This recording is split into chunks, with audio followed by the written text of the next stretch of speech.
right, so now as we've gotten to Asheville, North Carolina, which is a part of the country I had never been to before, just stunning, breathtakingly beautiful. The rolling green hills, the mountains and hills off in the distance, just literally breathtaking. And still, our team, no fights, no bickering. We were still getting along.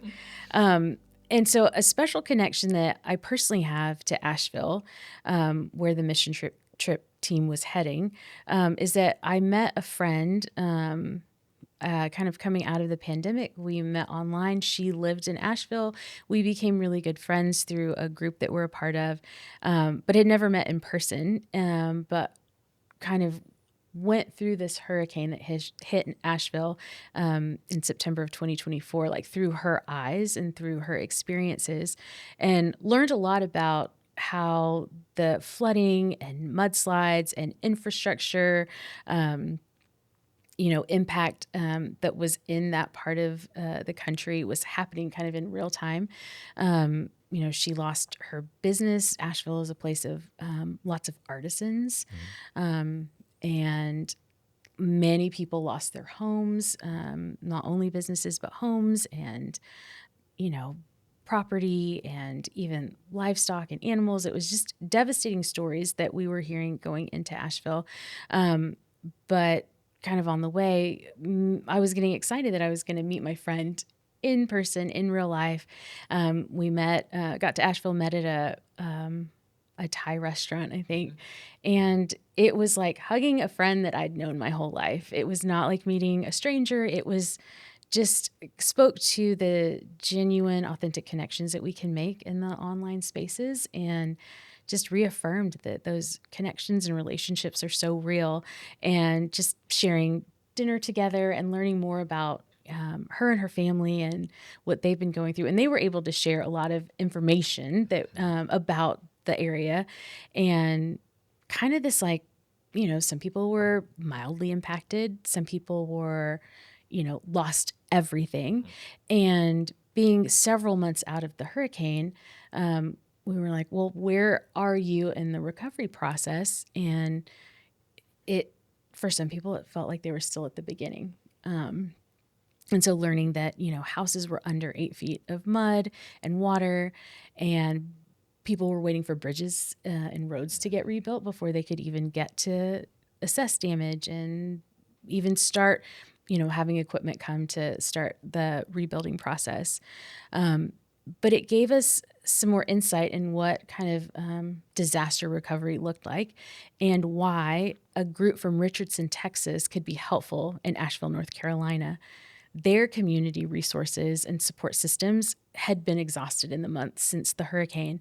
So they were needing help from places that weren't going through a disaster recovery to come in with resources and with energy and with tools and supplies to invest in their area. So basically to become part of their community for even a week made a big difference to them.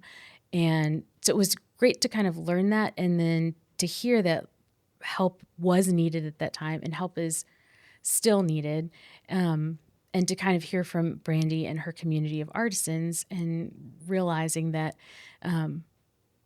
sometimes it's supplies in a certain season of a recovery. And then sometimes we just need people to come and visit us and help us get our businesses back. We are making things and we need you to come and buy them.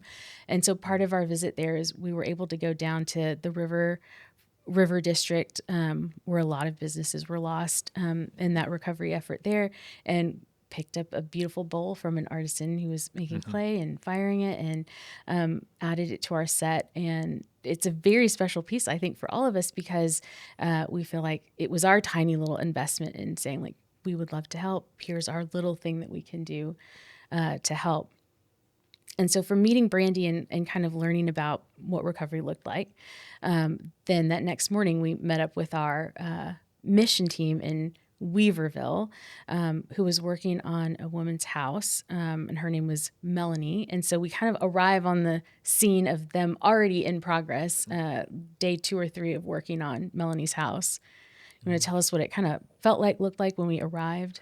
Sure. We had planned to meet up with we had two teams that were doing the mission work, and this was, I don't know, Tracy Thomas was leading this team, and so it was crazy coming in the day before and then driving out that day to see, like, the landscape was gorgeous, but then as you got closer to where the rain and the flooding had happened, where you could see recovery things happening or stuff still destroyed. So by the time we got to where this was in Weaverville, you could tell that area had definitely been hit hard. So the Melanie's house was under 8 feet of the water went up to 8 feet, but the mud in her house was up to 3 feet. And we were I don't know how many team to come since it had happened several months before. She'd said the local football team had helped shovel mud out. And so each team just came and did a little bit more. And so it was cool to be a part of that recovery journey. But then to talk to our team who was there. So we got to talk to Tracy, and she was telling us about meeting it and all the stuff. And then we got to film lots of stuff on the site. And then we got to film. You can tell us more about Sarah's experience and meeting Melanie. I don't want to say too much, but Sarah met Melanie there for the very first time. I can only assume she didn't know what to expect coming there for this mission trip. You don't know what you're going to get into, what kind of work you're going to be needing to do, what kind of skills do I have that's going to translate into rebuilding somebody's home, or helping in any kind of recovery efforts. But the way that Sarah came into this space with such an open heart and such a heart for service for her neighbor, whether that neighbor lived next door or across the country, was a really beautiful thing to witness. And the relationship that she built with Melanie through this process was really powerful, in my opinion, and such a beautiful example of what God is calling us to do, to love our neighbor. And in this way, it was helping your neighbor rebuild, meeting your neighbor where they are, listening to them, hearing their story, being a witness to their story, and caring about what they're going through and what they've been through, and how you can be there for them in whatever capacity you can, with what you have. And it was just gorgeous to be a witness to that experience. So hi, I'm Sarah, and this is our homeowner, Melanie, that we met this week. We're here working on her house in Western North Carolina. Melanie's an amazing person with an amazing story. She is. And we just want her to tell a little bit of her story, because when we came here on Tuesday or on Monday, and we had not met her, and on Tuesday when we met her, it went from being a house to being a home. It's someone's home. And and when we found out also that she was going to be able to move back potentially Monday, we said, we've got to get this done. And so we've been working really hard to make sure that Melanie gets home. Yes. So tell your story. I want you to start with that night, the night of the storm. So we had a little bit of a warning that there was going to be a flood, potentially. We've had small flash floods here, but obviously we're not prepared for what happened. I was going to stay home. My daughter actually was like, "You're not staying there." And I was like, "Oh, we've been through this before. It'll be okay, you know." But luckily, she talked me into packing up my dogs and a few personal items, and I left. And then the next morning is when the majority of the waters came in. So I had neighbors sending me pictures, of my house underwater, and so luckily I listened to my daughter, because I may not have survived being here as bad as it was. And at that point, when I saw the videos and stuff of my house, I was like, I told my daughter, everything's got to be gone. It's just gone. But fortunately, that was not the case. So then when I finally was able to get back home and we saw the condition of the house, I actually had a local football team from the local high school that had already pushed my doors and were mucking out mud before I could even make it back here.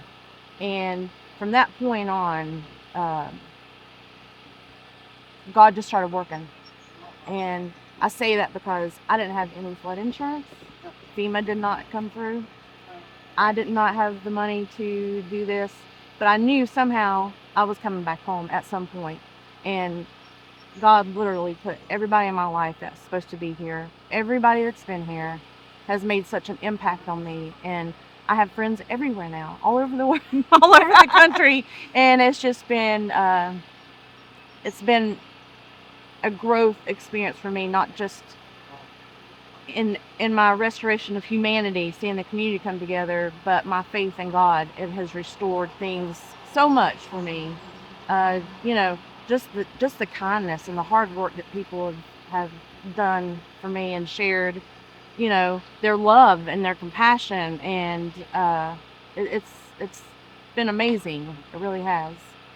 And I don't know, it's people think it's funny when the first door was hung. I'm like, almost started crying. I'm like, I have a door out. I have a door, you know. And I know some people think that's silly, but when you see what it's came from to where it is now, it's very exciting. So, but again, it first of all, without God sending the right people and the people taking that call to come help, I would have never been able to come back home. Melanie's changed all of us. Oh, yeah. You guys have changed me. That's for sure. Yeah. Aw. Love her. I love her. I love her too.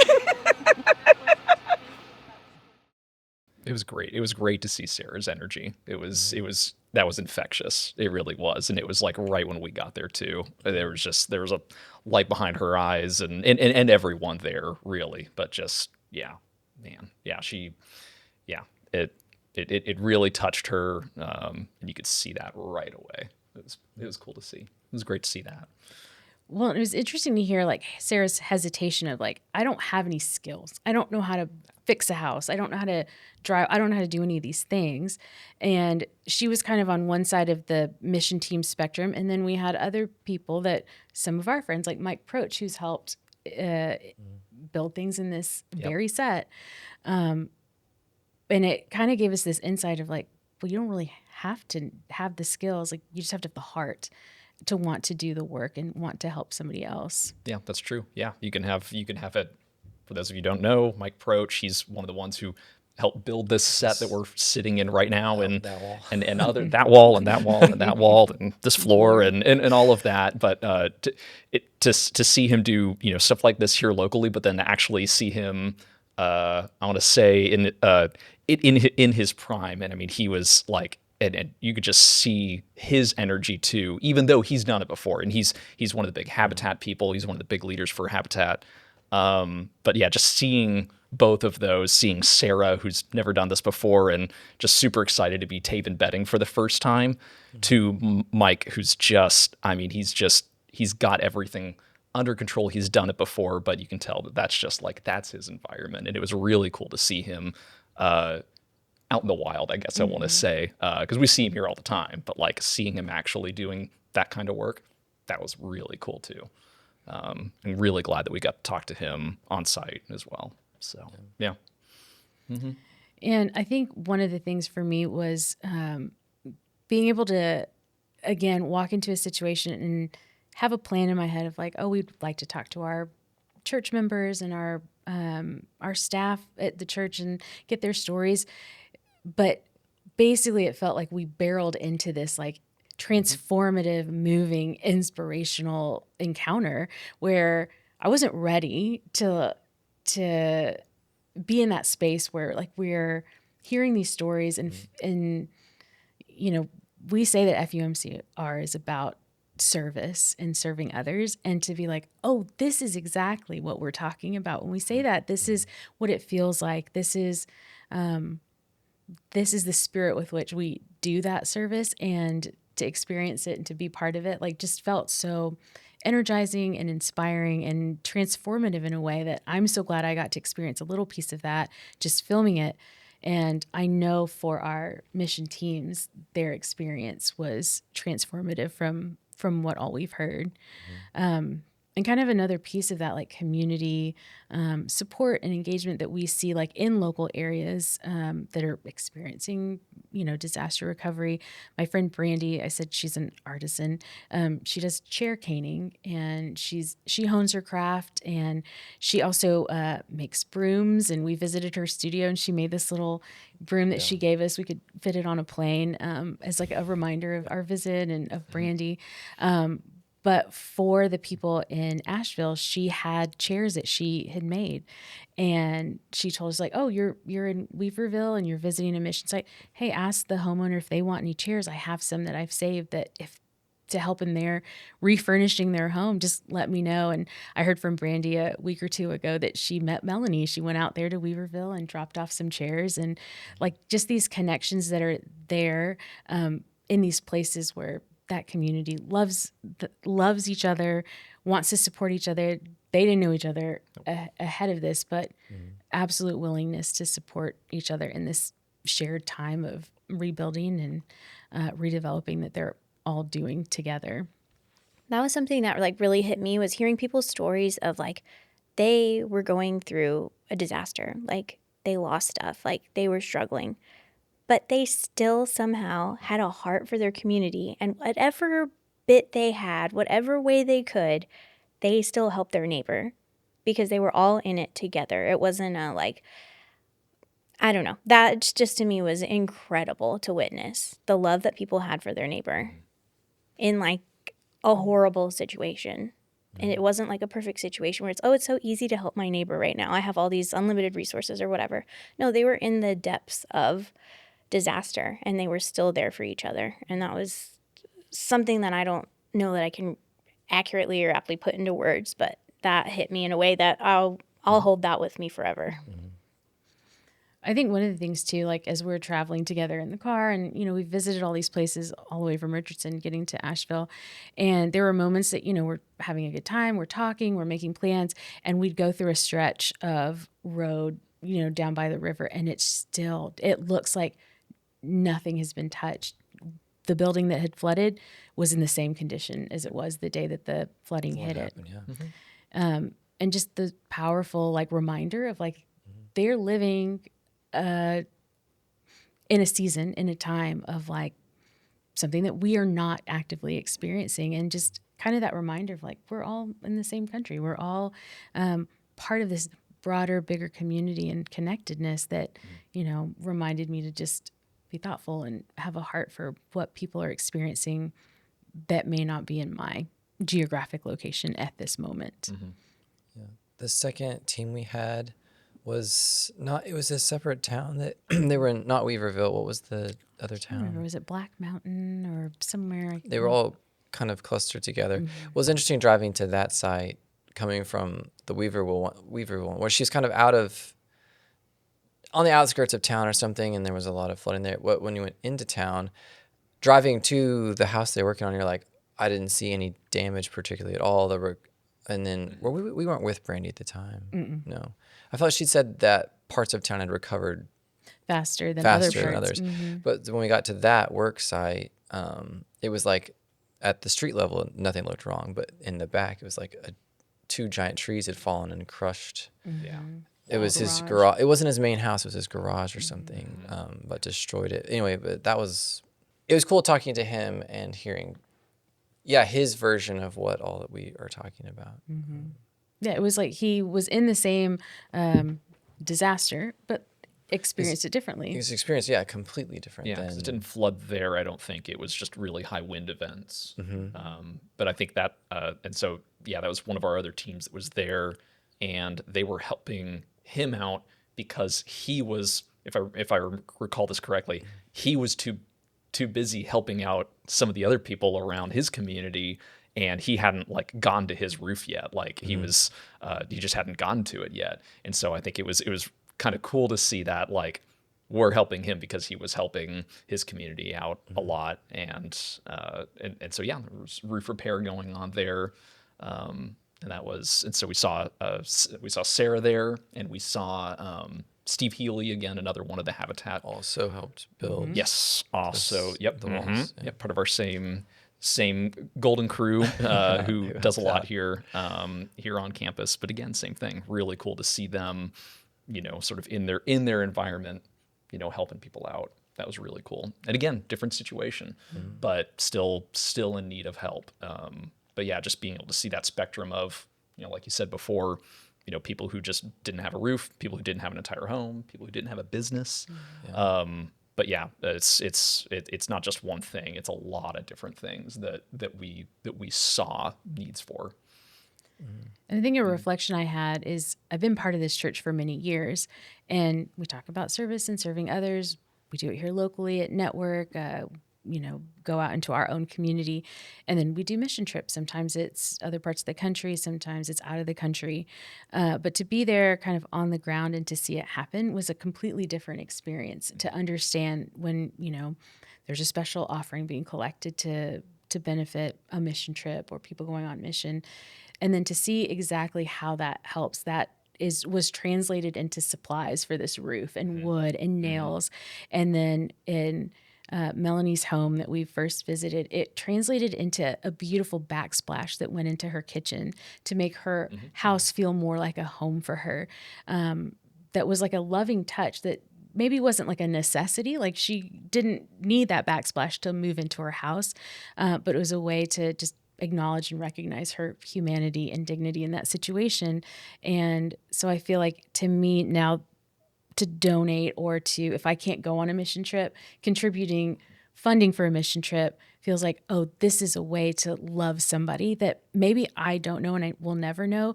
But when Sarah Gillette goes and does work on the next house that she visits, it's a way for me to help her love on somebody who's going through a situation that I may not understand. So really made the mission trip practical for me. And I'm grateful for the opportunity to be able to experience that for myself and with this team. Something I found really, interesting was having experienced Cookie Caper here on campus and knowing that the funds from Cookie Caper, like it's a community event here, it raises money directly for missions. So then like the supplies, like when we showed up to film in Weaverville, like they're using the supplies, purchased from money from Cookie Caper. And so seeing that full circle and like following the trail of generosity, I found that really cool. And it's like you're bringing something with, I don't know, I just thought it was really cool. It is. It made me feel proud to be part of a church that does things Yeah, like exactly. that. Yeah. Kind of glad that we were there to get all this content that we got. I think we got a gold mine to show everybody. I think that was I came away feeling, again, we didn't really know what we were walking into, but again, by the end of it, sitting in the airport, just sort of thinking about like how much content that we got to show everyone what happens really when you give, what happens when you support. This is the real stuff, and being able to collect that to show everybody, To share. that's incredible. Because I know that there's very rarely do you really try to understand what your gifts are doing. So to be able to show that and collect that and to collect such a wide range of what those gifts are doing, that's really cool. That is amazing. So again, just as I was just remember sitting in the airport just thinking of, again, how much we touched on, how many people that we saw and talked to and all of that. That's the story. And I just hope that translates, at the end of it. That's just what I was thinking is like, gosh, how do we make all of this into a thing to show everybody what their gifts do? Well, so personally for me, like I'm grateful that we got to do this road trip together and that we got along mostly for the entire almost 1,000-mile journey to North Carolina and then the flight back. And that now we get to sit here and kind of reminisce and reflect on this experience and the journey and share the stories, like you said, Tyler, that we were able to interact with and the people that we met and the thread of community and connectedness that we found throughout the road trip. And so hopefully that is conveyed and communicated here a little bit in our words and in the videos that we brought back. And again, grateful to be part of this team and this church that supports people going on mission and telling these stories when they get back.